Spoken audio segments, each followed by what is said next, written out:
Let's go on. Case number 2, and you're going to love it. She's 56. This is her initial problem, brain metastasis. But nobody knows the primary tumor. Computer tomography showed that there was a diffuse lesion in the right breast. The mammogram showed 8 by 6 centimeter architectural distortion containing of casting type calcifications, pathologic axillary lymph nodes in the right axilla. Dear colleagues, here is my very important third take-home message for you.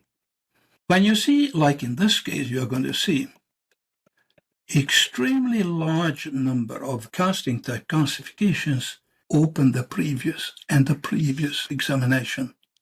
My message is, when you find absolutely no abnormality at the previous examination, like in this case, beautifully positioned, easy to read, no abnormality. September 2016, absolutely no abnormality. Instead of putting this huge burst into the video, I took this portion of the right MLO, and you see just a traumatic fat necrosis type calcification. Try to find any abnormality, and you say, I fail. Here is the other view. Absolutely nothing. 16 September. 17 September. 12 months. That's my message. If the disease comes as fast as this, trouble is around the corner. You see the poracot. What did she develop? Something like this. That's not good enough. More magnification. Here we go. Where did they come from? 12 months earlier, there was absolutely nothing here, not even on the enlarged image. Dear colleagues, this is a warning signal. For many years, I talked with you about let's put together a kit. Always a very important thing. Palpable casting and comes fast. Unfortunately, lymph node metastasis. You prove the obvious, which is going to be nothing else but DAB. Would you mind looking at this part? That's the DDDAB, dedifferentiated. And here comes a very interesting thing. The pathologists don't call it AAB or DAB, no. They call it poorly differentiated cancer, HER2 negative. I'm going to say something to the clinicians, the oncologists and the surgeons attending. I have a huge problem interpreting HER2 because the American Pathology Association backed down from the 3+ and the 2+ to 1+. Even that one is nowadays HER2 positive. But at this time point, although this one was 1+, the pathologist who signed out this one called HER2 negative. And I'm asking, excuse me, here is the DAB. Look, that's positive. Oh, that's in situ. That doesn't count. So I think there is a problem with this interpretation of a HER2. This tells me much more than the immunohistochemical biomarkers, poorly differentiated DAB, and DDDAB. If we accept the current dogma that this is HER2 negative invasive, and mind you, this is HER2 positive, what happens if she got distant metastasis? Distant metastasis cannot be caused by DCIS. No, it has to be an invasive. Indeed, she got distant metastasis. And let's see whether it was HER2 negative or whether it was HER2 positive. I'm just teasing you with these pictures. Unfortunately, this case is inoperable. She is in very poor general condition. Here is the histopathology. Although the HER2 positive DAB dominates the histology picture, histopathologic report was DCIS associated with HER2 negative small foci of poorly differentiated invasive carcinoma. Very aggressive tumor. 2 pathologic nodes in the right axilla, but that's not the point right now. This is the point. The patient was transported to the neurosurgical department at the university. Can you imagine? They drilled a hole on her skull and took out the dura and brain a bit. Here is bone. That's the skull. And these are the cancer cells. Dear colleagues, cancer cells, bone, and here is the tissue. This is what they took out from her skull. Do I at all need any immunohistochemical biomarker when I see this in the dura and the brain? No, I don't. I don't, because this is the AB. So the colleagues, the pathologists, always look at the histopathologic details, and after that, second place, the immunohistochemical biomarkers. In this case, I don't need it. But there is a surprise here anyway. What is this? What did you learn today? That's the D-differentiated DAB. And this is the DAB. Mind you, this is distant metastasis. It's not in the breast. But the same pattern was in the breast, was it? Right? Learn, please. This is the D-differentiated DAB mixed with real DAB. This is what it looks like. Very ugly, very angry. Slide after slide. Bit of skull here and there. Very typical picture of D-differentiated DAB. Now you know what it looks like. Excuse me?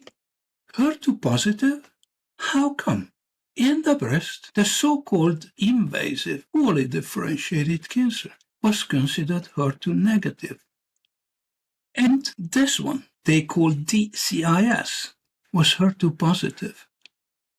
What is in the skull and in the dura? DCIS. Dear colleagues, people believe dogmatically the invasive carcinoma kills. Not in this case. What a pathologist called DCIS shows up in the distant metastasis. Case after case after case. We have more than 22 cases nowadays. Do I really care about the HER2 positivity or not? I don't. Mind you, this is the dura and the brain. Histology clearly shows that this is a DAB. Oh, the HER2 just gives support. This is the DAB in the skull. And this is the wonderful pattern you learned today. D-differentiated DAB. When these go hand in hand, trouble is around the corner. As many pictures as I took showed the DCIS up in the brain metastasis. ERPR negative. Unfortunately, poor woman, 5 months later, died from, no, not from breast cancer. Don't say that anymore. From metastasizing neoadgenesis. Its popular name is DCIS. So even if the pathologist found small foci of poorly differentiated invasive cancer, that was actually DDDAB, and it showed up in the distant metastasis.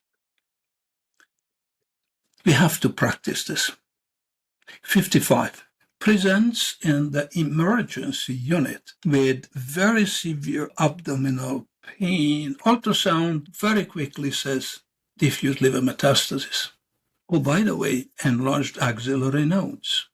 Core biopsy, this is breast cancer metastasis. Well, no wonder. Unfortunately, in this case, I cannot show the previous mammogram because she didn't attend screening. Each and every one of us would say, oh, this is a stellate lesion, an AAB. I would have told this half a year ago, not now. Why? Because of these pictures. And we have always talked about that this was there first, and then this comes later. Here we have DAB. Is this D-differentiated DAB? Let's find out. Yes, there is not a sign that would show that this originated from the TDLU. And so it's not AAB. Dedifferentiated DAB. This big stellate lesion is actually a dedifferentiated DAB. Now we have a name for something pathologists all over the world call poorly differentiated invasive carcinoma. Where does it come from? We know it. Here it is. Look at the characteristic pattern. No nests of cancer cells. The cancer cells are cuddling, stuck together. ER/PR staining, usually negative. The HER2 is always positive.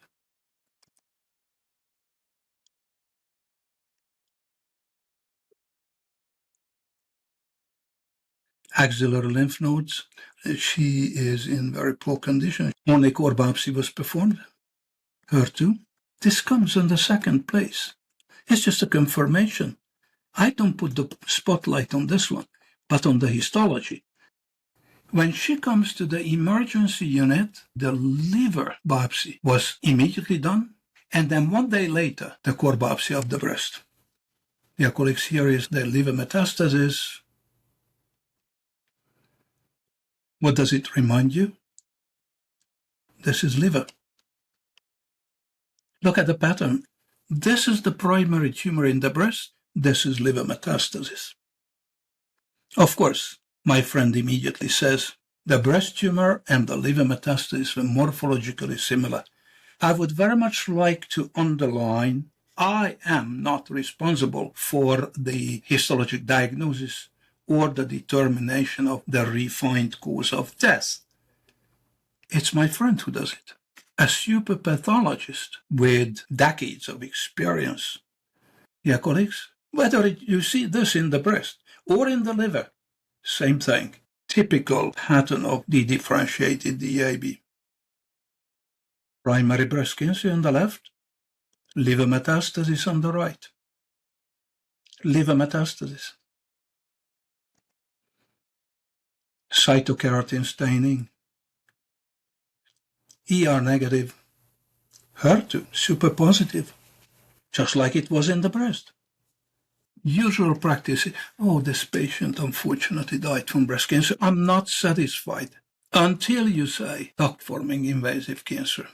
Metastatic neoduct genesis killed this patient. 68. She's asymptomatic, comes to screening. Look at the Milky Way. Look at the no man's land. Non-specific asymmetric density in the wrong place.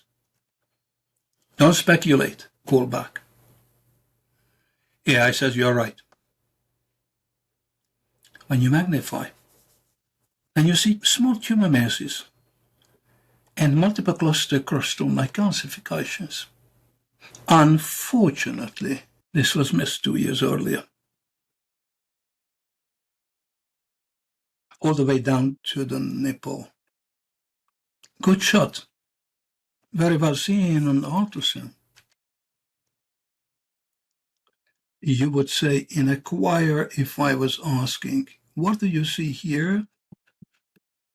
DAB. I would ask you a question, what do you see here? You would say dedifferentiated DAB. Yeah, I would interpret this MR like this. Non-mass enhancement. Sure, because you understand the disease.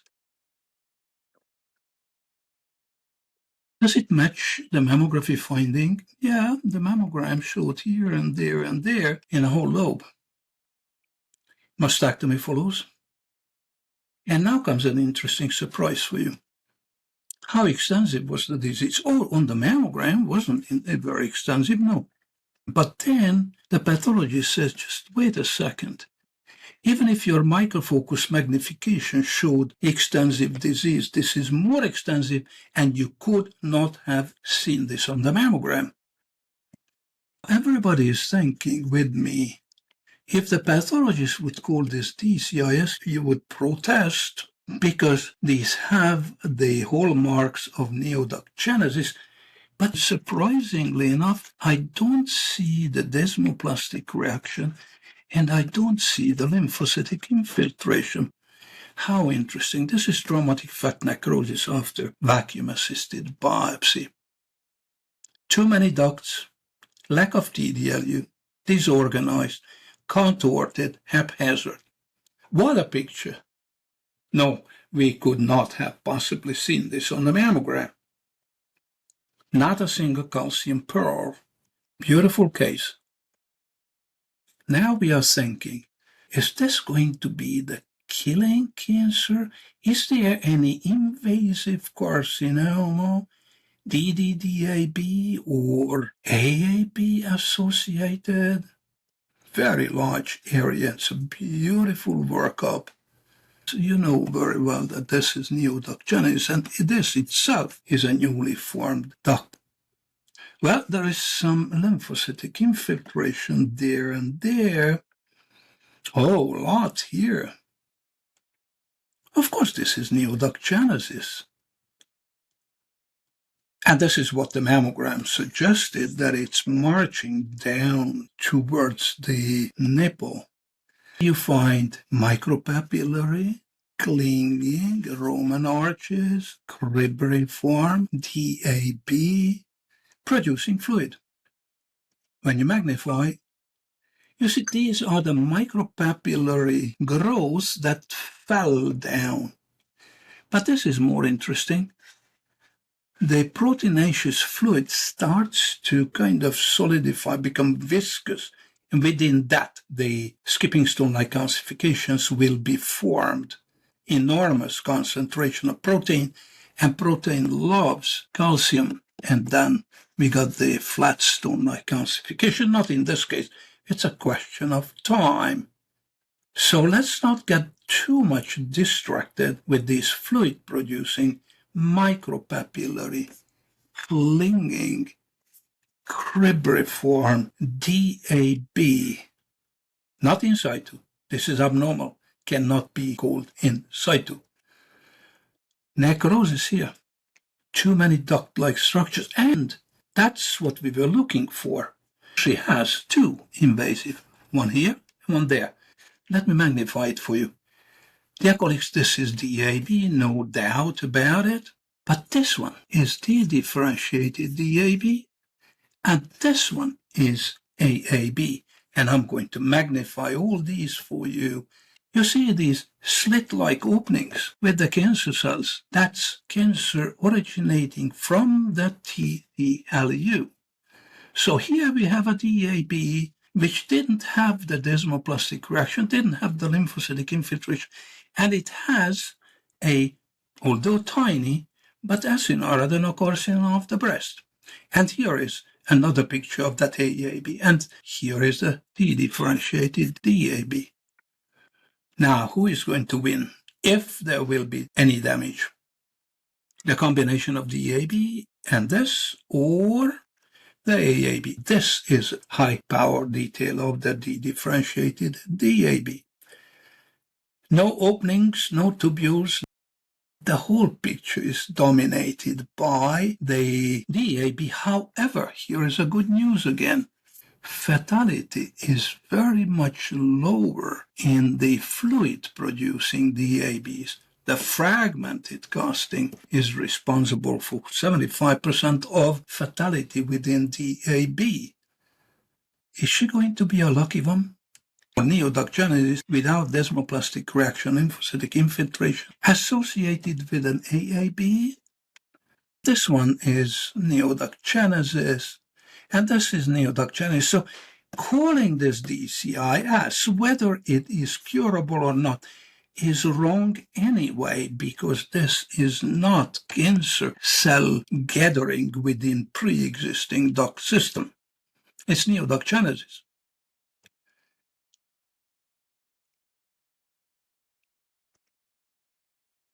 You are thinking about the outcome while enjoying the breakout here and there and just about everywhere. If you are interested, then you can look at the grade, but I think the grade here is different compared to that one.